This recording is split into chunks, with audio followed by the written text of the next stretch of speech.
All right, I'm going to show you two simple interest problems where we are solving for that interest. So remember our formula is I equals PRT. Now, when I write that, I write it down the side, PRT and I, so I can plug in my numbers as I do my word problem. First thing I'm going to do is read my word problem and annotate it. Then I'm going to start to figure out what I can plug in and how I'm going to solve this. So it says Joe deposits $200 in a savings account. So if you watched the video about what simple interest is, we said one thing you can do is earn money through interest by investing. So in this problem, Joe is investing. Deposit means to put in. So he puts in $200 into a savings account.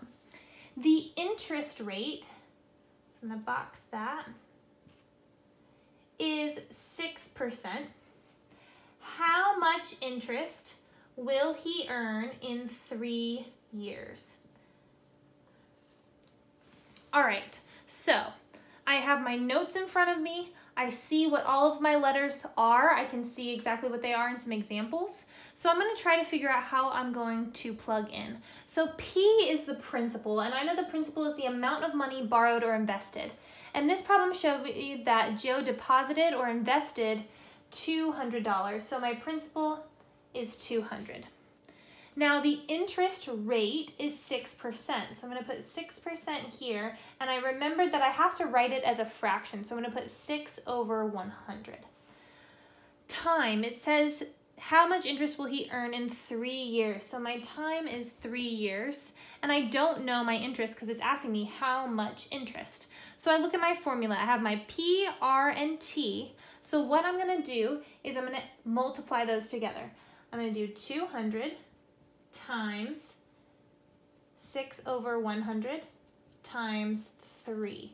Now please remember, when you're putting this in your calculator, you have to put 6 over 100 in parentheses, or your calculator will calculate it wrong. So please make sure you do that.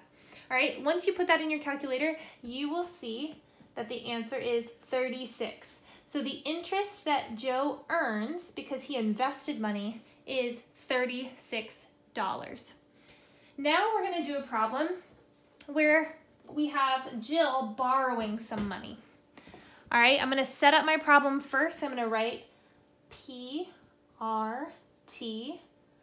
All right, and now I'm going to read and annotate. Jill needs to borrow $500. So because she's borrowing, instead of earning money, she's going to have to owe some money. So she's borrowing $500 from the bank. The bank charges 5.5% interest. Jill will pay the money back after 6 months. How much will Jill owe the bank? All right, so I'm going to go back to what I know, fill in my blanks.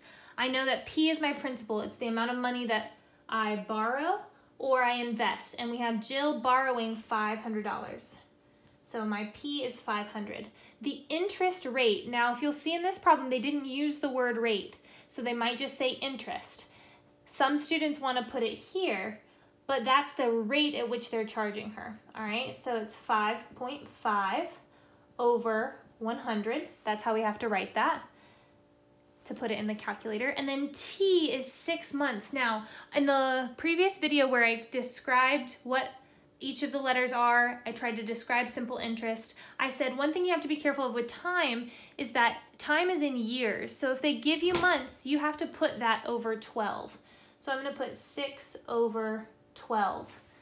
You have to write it like that. If you just put a 6 here, it would be 6 years. You have to put it over 12 to signify that it's 6 out of the 12 months of a year. And then I'm looking for that interest so I can figure out how much she'll owe. So I'm going to do 500 times 5.5 over 100. When I put that in the calculator, I'm going to put it in parentheses, times 6 over 12. I'm also putting that in parentheses. When I do that in my calculator, it will come up with 13.75. Now that's the interest that she will owe after 6 months of borrowing $500, but it didn't say how much interest will she owe. It says how much will Jill owe the bank.